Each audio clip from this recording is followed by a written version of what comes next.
పూల్లోని ISDT తోటి ఎలా చేసుకోవాలి, ఎలా యాక్టివేట్ చేసుకోవాలి, డాడీ రూపో పూల్లోని ఎలాగా ఐఎస్డిటి ట్రాన్స్ఫర్ చేసుకొని ఎలాగ యాక్టివేట్ చేసుకోవాలి అకౌంట్ అనేది మనం తెలుసుకుందాము.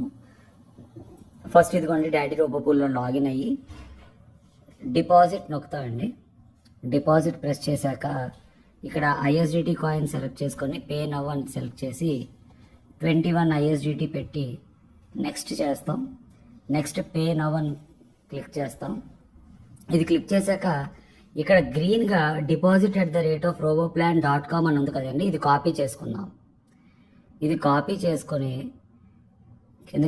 ఇప్పుడు కే వ్యాలెట్లోకి వెళ్దామండి. మన దగ్గర కే వ్యాలెట్లోనే కదండి ఐఎస్డిటీస్ ఉన్నాయి. కే వ్యాలెట్లోకి వెళ్ళి ఇక్కడ ఐఎస్డిటి క్లిక్ చేసి సెండ్ అనే బటన్ నొక్కి ఇక్కడ రిసిపియంట్ దగ్గర మనం కాపీ చేసుకుంది రోబోప్లాన్లో కాపీ చేసుకున్న ఈమెయిల్ అడ్రస్ పేస్ట్ చేద్దాం. deposit@roboplan.com క్లియర్గా చూడండి, deposit@roboplan.com. ఇక్కడ రిసిపియంట్ నాట్ ఫౌండ్ అని వస్తుందండి, దాన్ని పట్టించుకోవద్దు. కిందన క్లిక్ చేస్తే రిసిపియంట్ వచ్చేస్తుంది. ఇప్పుడు మనం 21 అక్కడ డిపాజిట్ చెప్పాం కదండి, 21 మనం ఇక్కడ క్లిక్ చేసి సెండ్ ట్రాన్స్ఫర్ అని కొడదాం. కన్ఫర్మ్ చేద్దామండి, కన్ఫర్మ్ ట్రాన్స్ఫర్.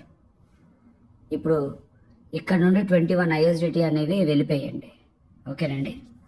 సో ఇప్పుడు 21 ఐఎస్డిటి వెళ్ళిపోయి ఇప్పుడు రోబోపూల్లోకి వెళ్దాం. ఇప్పుడు రోబోపూల్లోని నా కే వ్యాలెట్ యొక్క, మీరు క్లియర్గా గుర్తుంచుకోండి, నా కే వ్యాలెట్ యొక్క ఈమెయిల్ అడ్రస్ పెట్టాలి.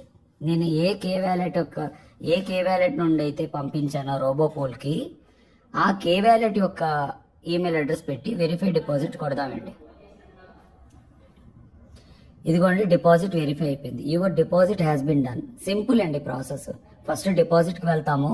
డిపాజిట్కి వెళ్ళి ఆ ప్రొసీజర్ అంతా వెళ్ళిన తర్వాత deposit@roboplan.com కాపీ చేసుకొని కే వ్యాలెట్లోకి వెళ్ళి ఐఎస్డిటి ఆ పర్టికులర్ ఈమెయిల్ అడ్రస్కి పంపించి మనము మళ్ళీ బ్యాక్ వచ్చి రోబోప్లాన్లోకి వచ్చి కే వ్యాలెట్ యొక్క ఈమెయిల్ అడ్రస్ పేస్ట్ చేసి వెరిఫై చేస్తే అయిపోతుందండి. ఇప్పుడు డాష్ బోర్డ్కి వద్దామండి.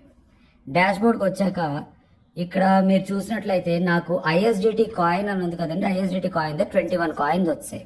ఇప్పుడు ఈ కాయిన్స్ నేను యాక్టివేట్ చేసుకోవాలి, రోబోప్లాన్ యాక్టివేట్ చేసుకోవాలి. ఇన్వెస్ట్ క్లిక్ చేస్తానండి. ఇన్వెస్ట్ క్లిక్ చేసి ఇలా కొద్దిగా స్క్రోల్ డౌన్ చేసి ఇన్వెస్ట్ నౌ అని కొట్టి ఇక్కడ యూఎస్డిటి బ్యాలెన్స్ 0 ఉందండి. ఆ 0 అనే యూఎస్డిటి బ్యాలెన్స్ దగ్గర ఇక్కడ క్లిక్ చేసి ఐఎస్డిటి సెలెక్ట్ చేసుకుంటానండి. ఓకే, ఐఎస్డిటి 21 వచ్చాయండి, నాది 21 ఉన్నాయి. ఇన్వెస్ట్ నవ్ అని కొడతాను. ఓకేనండి.